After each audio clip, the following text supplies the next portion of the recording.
ایک حافظ صاحب نے مجھے بتایا تقریباً میں 20-22 سال سے مؤذنی کر رہا ہوں، اب تک میری تنخواہ 11,000 روپے ہے، لیکن خادمین کی سیلری کی طرف توجہ نہیں دی جاتی ہے کہ ہمیں کتنا بڑھا کر دینا چاہیے، کتنا اضافہ کرنا چاہیے۔ میں ان بندوں سے ہاتھ جوڑ کر درخواست کرتا ہوں، یا تو خدمت کرنے والے بنو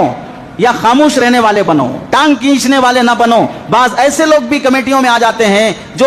دیتا ہوا دیکھنا بھی برداشت نہیں کرتے۔ اگر کسی امام صاحب کی تنخواہ میں سیلری میں اضافہ ہو جائے 10%، 20% یا ہنگامی طور پر 5-10 ہزار کا دیکھا، اتنا اضافہ ایک ساتھ تمہارے باپ کے گھر سے دے رہے ہو،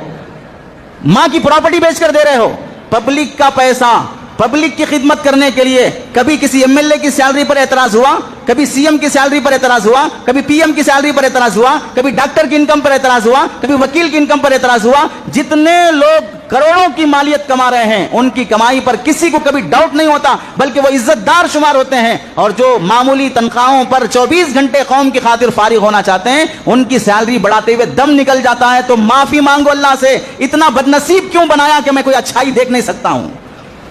اتنا غلیظ خبیث مجھے کیوں بنا دیا کہ میں کسی کی اچھائی نہیں دیکھ سکتا ہوں؟ اللہ سے مانگو، اللہم اجعلنی مفتاحا للخیر ومغلاقا للشر، اے اللہ مجھے خیر کی چابی بنا، برائی کا تالا بنا، میں خیر کا ذریعہ بنوں، برائی کا ذریعہ نہ بنوں۔ اس واسطے رمضان کے مہینے میں جہاں مسجدوں کی خدمت کرنا چاہیے وہاں مسجدوں کی خادموں کی خدمت بھی بہت